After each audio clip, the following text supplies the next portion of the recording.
Bonjour Bruno Le Maire. Bonjour. Merci Monsieur le Ministre d'avoir répondu présent à notre invitation. Vous étiez invité, donc intervenant, aux 18e rencontres économiques d'Aix-en-Provence.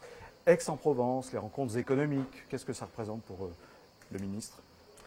C'est un moment important de l'année parce que les rencontres d'Aix sont devenues un vrai moment d'échange sur la situation économique en France, en Europe, dans le reste du monde, avec beaucoup d'intervenants de très grande qualité qui apportent leur expertise, leur connaissance, leur savoir-faire.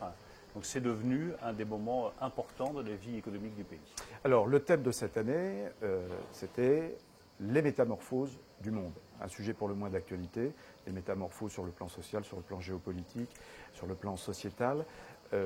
Quand vous entendez le mot métamorphose, qu'est-ce que ça vous inspire? Je pense qu'il y a effectivement des bouleversements très profonds. On peut les appeler métamorphoses comme on le souhaitera. Mais pour moi, il y a trois bouleversements qui sont absolument majeurs. Le premier, c'est l'émergence d'acteurs de l'innovation et du digital qui ont des capacités financières, des capacités économiques qui sont quasiment de la taille des États. C'est Google, c'est Amazon, c'est Facebook, c'est les géants du digital chinois. Ces géants bouleversent totalement la donne économique, la donne en termes d'innovation, la donne en termes de recherche. La deuxième métamorphose qui me paraît clé, c'est qu'on a une mondialisation nationaliste. Qu'est-ce que ça veut dire une mondialisation nationaliste? C'est que le mouvement de mondialisation a été repris en main par des États qui défendent avec de plus en plus de fermeté, parfois de férocité, leurs intérêts. C'est l'attitude des États-Unis sur le commerce, c'est l'attitude de la Chine avec les nouvelles routes de la soie. Et tout ça place l'Europe face à un défi.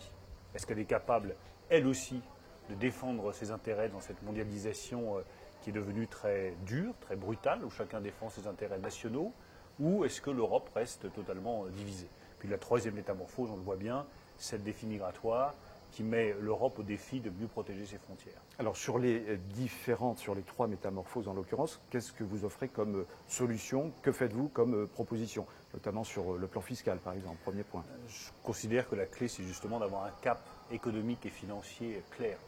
Et de le tenir, pas sur quelques semaines ou quelques mois, mais de le tenir sur plusieurs années. Et c'est exactement ce que nous faisons avec le président de la République et avec le Premier ministre. L'innovation, c'est du capital.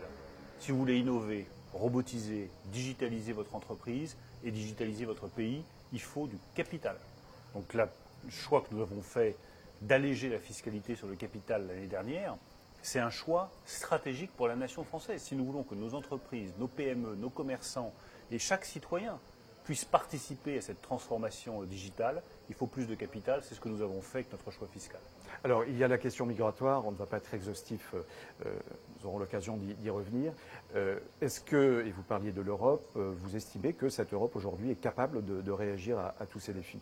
Je vais parler de la question migratoire parce que c'est la question la plus prégnante aujourd'hui dans l'actualité. Sur tous les sujets, la question clé, c'est l'unité de l'Europe. Unis, nous sommes forts. Divisés, nous serons incapables de répondre aux défis que je viens de décrire. Divisés sur l'innovation, jamais nous n'aurons les moyens de réussir sur l'intelligence artificielle. Jamais nous n'arriverons à avoir du stockage de l'énergie renouvelable européen. Jamais nous n'aurons des batteries électriques européennes. Rassemblés, nous pouvons avoir demain des batteries électriques européennes dans nos voitures européennes.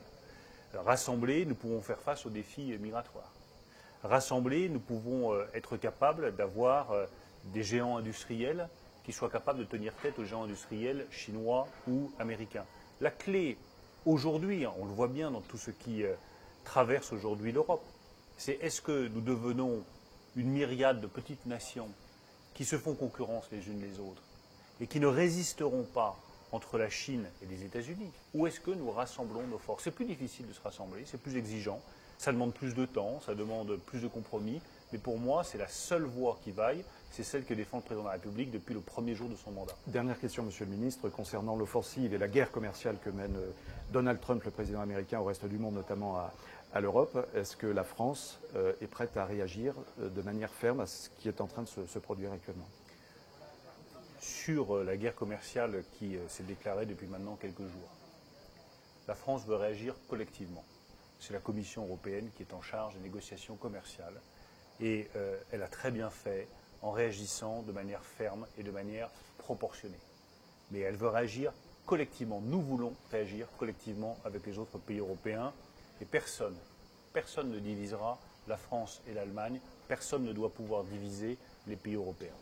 Ensuite, nous voulons réagir en faisant aussi des propositions et en disant à nos amis américains, mais oui, il y a un problème de surcapacité d'acier et d'aluminium, discutons-en ensemble. Oui, l'Organisation mondiale du commerce ne fonctionne pas comme elle devrait fonctionner, mais faisons des propositions sur l'amélioration de l'Organisation mondiale du commerce. Oui, il y a un problème de protection de notre propriété intellectuelle. C'est un sujet majeur de défendre notre propriété intellectuelle, surtout pour une économie comme l'économie française, qui a ses marques, qui a ses labels, qui a ses savoir-faire. Mais réfléchissons-y ensemble. Voilà la position française. Elle a été rappelée à plusieurs reprises par le président de la République. Elle est très claire.